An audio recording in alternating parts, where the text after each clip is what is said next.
Um, Good afternoon or good morning, all of you. Actually, what she described is not what I'm going to talk about. So this is going to be quite different. Pari talked me into talking about this topic, and I'm going to decide at the end of the session to thank him or to blame him, okay? So first question I want to ask is, can we get the, okay. All right. So we'll look at this at the end depending on how this goes. So the first question I want to ask before I get started is, how many of you are already CEOs or head of organizations? Can you please raise your hands? It's not that many, but it's good to see how many of you are like the head of the top end of your organization at this moment, in some sense, whether it's CEO or some end of it. Okay, so very briefly, today I'm going to talk about some of the work that I've been doing in my nonprofit called the Asura Foundation, rather than about Persistent. And I've been part of Persistent, which I founded in 1990, so I've been at it for about 29 years. And I'm going to share a little bit about the next set of things that I'm working on. In this last sort of 10, 15 years, I've been meeting a lot of young people and people in the middle of the pyramid, and have found that a lot of people have issues in how they have managed their careers. So I have a theory that I'm going to share on one slide, and then I'm going to talk about where I'm headed in the next area. So as I get started, I want to just check how many of you are in the first 10 years of your career in this room. Okay, some of you. How many of you are in the second 10 years? That's the majority. The third 10 year, and then the fourth 10 years. So there's some of us in the fourth 10 years. And I guess since you are not there yet, Pari thought it'd be a good idea for me to share with you what you do in the last 10 years of your career. So that's sort of where we are. So for those of you who are looking to figure out what you should do in your first 10 years, my suggestion to you all is you should focus on learning and networking. I emphasize the networking piece in the first 10 years because it's very hard to network if you don't network in the first 10 years. You have to continue to do it, but you have to learn how to do it in your first 10 years. The second 10 years are sort of very important. In this period, you have to define what your end goal, or rather what is your expertise area going to be, and become an expert at something. You cannot have a situation where you say, I've been in the business for 20 years of working in a company, because that's not very useful. You have to be an expert at something, and the world should say that you are an expert at that. In the third 10 years, you have to focus on defining what your corner office is and getting to it. So now you have to say, okay, at 50, I want to be the CEO of the business. Then how do I get to it over the next 10 years? And in my opinion, you have only 3 steps to get to that point. And in the last 10 years, okay, you are supposed to figure out how to define your legacy and setting up for retirement. The point here is that when you are 60 or whatever, you will not be asked by anybody what to do next. So before you get to 60, you have to set yourselves up to do something exciting beyond 60, because most of us are going to work till 75 anyway. It's just that you won't get paid from your organization after 60. Okay, so that's the reality. So now I guess I'm halfway between the 52 and 62. So I've been working on what I should do after I retire, okay? And part of what I'm going to share with you is how this whole thing happened. So, this is a normal conversation after you turn 50 over a few drinks. People say, abhi kuch karna chahiye, abhi bahut ho gaya. We've had a good life, ye ho gaya, aisa. And around that time, I ran into a friend, this guy called Sridhar Jagannathan. He used to be at Intuit. And he tells me that, this is his philosophy, that you should learn, earn, and return. So I sort of said, okay, 28 years of learn, then another 28, and you should figure out how to return. So you set yourselves up along that. So in that context, I started to look at various things. And when you say you want to do something next, you start to look at the top guys, and you look at what Bill and Melinda Gates have done with the Gates Foundation. And then if you look at what they have done, it's sort of clear that, if you look and read about what they do at Gates Foundation, his point is that if you're doing a personal philanthropic company mission of some kind, you have the liberty of choosing a big problem to solve that will last for a long time. There's no point in trying to do small things when you are looking at it as a personal philanthropic mission, because you don't have to worry about many other things, because it's your money, you're deciding what you want to do with it, and you can choose what you want to do with it, and you can make your own mistakes. And that's very important. So that's sort of where you look up and you say, okay, fine, let's do what these guys are doing. So I decided, let me look at the big problem that I want to work on, okay? What's a nice big problem that will last the next 25 years? So I picked on job creation. And if you look at the situation we have in India, we have, as is all well known, we have 1.3 billion people, more than 25 million people at every age. We need to create about 15 million jobs in India every year for the next many years. And this was already mentioned by Vijay and others in the first session as well, that there are lots of people, lots of jobs. But he was focusing mainly on the tech jobs. But 15 million people need to get jobs. And what I was thinking is, let me find a way to help people where we can create these jobs at scale. So we have learned from the tech industry how to build a tech platform and how to go about it. So let me use my experience of entrepreneurship, tech platforms, and others to build a platform that will help create job creators rather than job seekers. So in this context, actually, it's very interesting to think through this. And as you are all looking at investing, donating, making things happen, think about this particular very important problem. See, in India right now, there is not just a job shortage, but quality of jobs is a big issue. There is no point in creating really low-paying jobs, because if you have people who are getting 10,000 rupees or less in a month for a family, then they are stuck there for the rest of their lives. You're creating people who will remain in that level forever. So one of the big objectives of what we want to do is to see how to get people to move up to making at least 20,000 rupees per month employed, because once you get to that level of employment, you have a chance of potentially, saving some money, thinking about the future, buying some aspirational things, and all kinds of things like that. So that is the dual objective. One is how do you create volume and quality in terms of jobs. And so this is our focus right now, and I started to look at saying that how do I look at entrepreneurs and figure out what are the barriers that small businesses have and really go after it, and focusing a lot more on the urban, as I said, I'm looking at mainly the urban services segment. And this is sort of where we set up to go. And so we looked at the research pane, eliminate the barriers and put everything together. And this helped me create this foundation that I call the Asura Foundation. So this is something I set up about 4 years back. It's a personal philanthropic family foundation. This is different from Persistent Foundation, which is the corporate CSR stuff. This is personal foundation. We launched in February 2015. We are, of course, inspired. It's a company for public good. We have more than 70 employees who work on this full-time. And I'll share with you the impact and what we have done.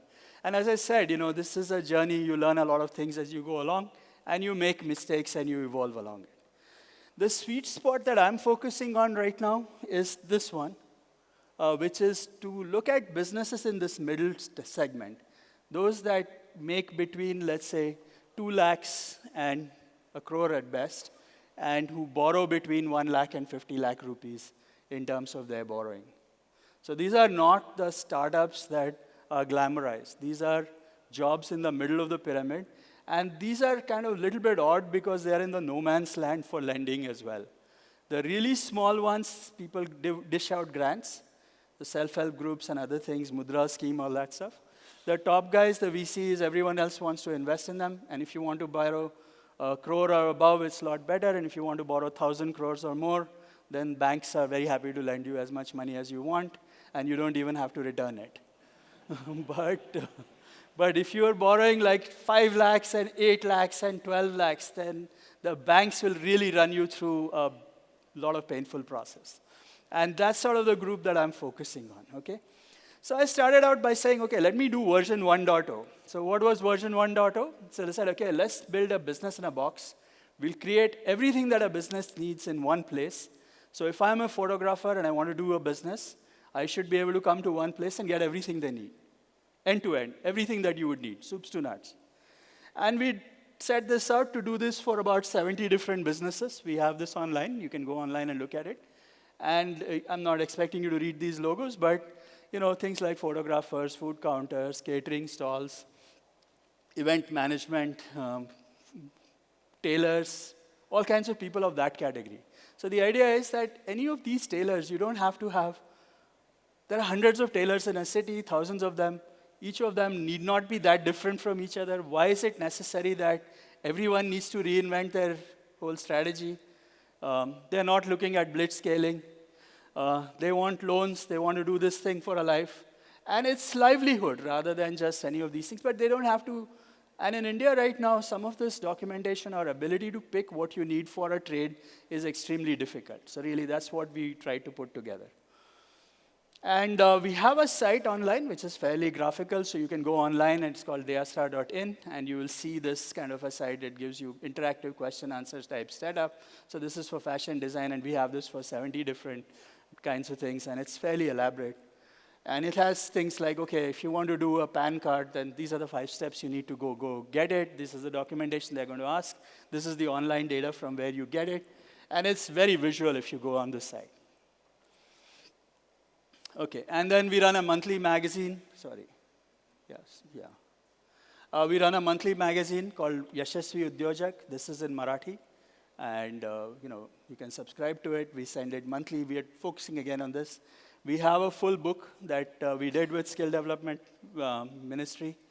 And we have many of these booklets in different languages on how do you, so this is called Vyavasaya Margadarshika. So I picked up the Marathi one here, but we have, of course, in English and other languages. And it's this fairly detailed. It's like a workbook. You fill it in what you need, and you get everything you need in one place. So that's really the thing. And then we have an app that allows you to manage your financials and your appointments and all the other things. It's called Dazzle. So the idea is that if I'm running a small business, whether it's payments, it's digital payments, credit cards, whatever else you need, you should have everything in one place and available. And all of it is, by and large, free. So if you take service from us and you don't use our resources, it's all free. You can go online and help yourselves. If you need specific service, then of course somebody has to do it. We charge them for it. So we did this, and the traction wasn't that great, actually. We got several people coming in, but it didn't really pick up as much as I thought. And one of the learnings that we had is that, most of these businesses don't start with like an elaborate plan. They just happen. What happens is that some lady will say, oh, you make great biryani, so why don't you supply to my friends? You do it once, then you do more of those, and lo and behold, you have you're doing one every day, and you are now selling 10 biryanis a week, and it keeps growing. And then sometime somebody will come and say, oh, do you have Shop Act? Okay, what is Shop Act? We don't know what Shop Act is. Okay, do you have PAN card? Can you take credit cards? Can you connect with Swiggy? All kinds of things start to grow up, and these guys get completely overwhelmed, and they just don't know where to go about it. So what we found is that instead of saying, here's this package, you come with us, open the package, read it end to end, let's sort of disaggregate the package and make people things available to them when they need it. So that's the difference we made. And this is what our 2.0 version of Deasra has been. So I say, okay, we have already built all these things. It seems to be useful for people who are starting, but it is also very useful for those who are already in the business. Why don't we make them available for them? So now you can go online, and we have all these services. So you want to do a Shop Act. This is the business planning checklist, Shop Act, funding checklist. So we have about 80 different services, subscription management, all kinds of things. POS, whatever. And you can go online, pick one service you want, and get it going. So that's really what we have implemented right now. And the most popular services that we see are these 3, food, fashion, and beauty. These seems to be the most popular services that we get a lot of interest from. Food, catering, counters, and all of these kinds of things. And the 3 services that we get most requirements from are these. How do I get loans? How do I get loans for these kinds of businesses? How do I manage cash flows? How do I get things going? The second thing I see a lot is how do I get marketing support? So how do I get customers? How do I use Google AdWords or whatever else? Since I'm looking at urban services, a lot of these people are in cities and they have access to technology and other things. So that's not really the problem. But how do you put all these things up? How do you put up a website, or do you need one? And how do you run everything off of a mobile device? So that's really what people are looking for. And then there is a lot of requirements for compliance. So how do you set up a whole bunch of processes that you need? So those are the three main buckets of things that we see most action in, okay? And, this is more details about each one of them. So if you decide you want to go after compliance, if you're doing food business, you need to have FSSAI certification. How do you get it? You start to make laddus. Some grocery store says, hey, I want to distribute that. Now you need a barcode and a bunch of other things to happen. Packaging needs to be better. How do you go about doing it? So there are all these kinds of blockers that we find that small businesses run. So we said, okay, let's go process automate all these things that you need. And everything is there in one place. You come online, it's just there. Then how do I find customers? So this is my current score right now. So we are at about 33,542 businesses that have taken some support from our services. And a lot of this has happened in the last couple of years. Oh, thank you. And we are growing quite rapidly at almost 4,000 new people coming online every month. So we are already starting to see an uptick in terms of how the number of people who come to this. And they come for one service at a time. And then once they get in, then we kind of get them to do more. Good so the key learnings that we've had on this one is that one is users want very specific help. They want precise stuff. Don't give me gyan. Just give me what I need right now. Let me take it and help myself. This group also is very averse to being tracked. So when we started out, we said, okay, let's track you through the entire process. We'll help you with various things. They are very suspicious. They don't want to be tracked by and large. The other thing we found is that, you have to be very focused about, so if you want to provide very precise guidance, then you need to be very focused and very, you have to decide the target group, and you need a lot of detail. So the business plan in, say, if you're doing a dry cleaner store in Chennai, do you need to have pollution control or not, right? It's very hard to answer these kinds of questions unless you have very detailed information about what's happening in every city that you want to, or every area that you want to focus on. So there's a lot of work that we have to do in targeting the audience that we are looking at, and we are very clear about what we know and what we don't. And this is a tricky problem, and we have a lot of people who just work on collecting this kind of an information on an ongoing basis. We also have lots of information about business statistics. So for example, if you want to do a beauty salon, there is two ways people make money. One is by the service that people provide and the dyes and shampoos and other things that they would sell as part of the service. So how much of the service pushing or the goods pushing that you do versus service can determine how your profitability works. So again, you got to know how much of what percentage of your business should come from, pushing dyes and shampoos versus this kind of stuff for all kinds of businesses. So that's really the data that we have been collecting, and it's been quite exciting in terms of how we're going about it. And since it's all online platform, I'm able to track people coming back, and I can see who's coming back and what exactly they're picking up. Getting loans is really a big challenge. There are lots of government schemes that people talk about, but on the ground, the execution is very poor. All the nonprofits and all the NGOs, crowdfunding, all that other stuff that people talk about that are glamorized, actually don't give interests that are very low. They charge 18, 20, 22% interest. If you go to a nationalized bank, you can get bank loans for about 12% and 13% interest rates, which is significant difference between a success and a failure of a business. So really, getting them to get loans from the banks at reasonable prices has been a big challenge. We've been educating banks and helping them make this happen. The process that they need to follow is pretty tricky, and we kind of work a lot and try to get this to happen. And the problem is if they don't borrow from organized places, then they end up borrowing from money sharks at about 2% a month. Okay, so it's really crazy interest rates. Our goal next is to we'll be at about 5,000 new businesses every month by the end of December. So that's really the goal. So hopefully by the end of this calendar year, we should look at nearly 45, 50,000 businesses that get supported. Each of these businesses create between 2 and 10 jobs. Okay, so the impact that you can have in trying to get somebody who might be making 8 and 10,000 to push him up to 20,000, and the fact that you can get large number of them is really significant. The last version that we are next looking at is trying to see how to create a subscription model where we'll give businesses who come to us a subscription that gives you a package of services. And this is something that we are working on, and hopefully in the next few months, we should be there. Just to give you a little bit of sense on where this De Asura comes from, so D is for Deshpande, and ASRA are the initials of the family members. Okay, those are my wife and 2 kids. And Deshpande Foundation was already taken, so I had to find something which has a domain name that I can get, and this worked out. So this is my last slide. I am really, glad that I got invited and get a chance to share with you on this stuff.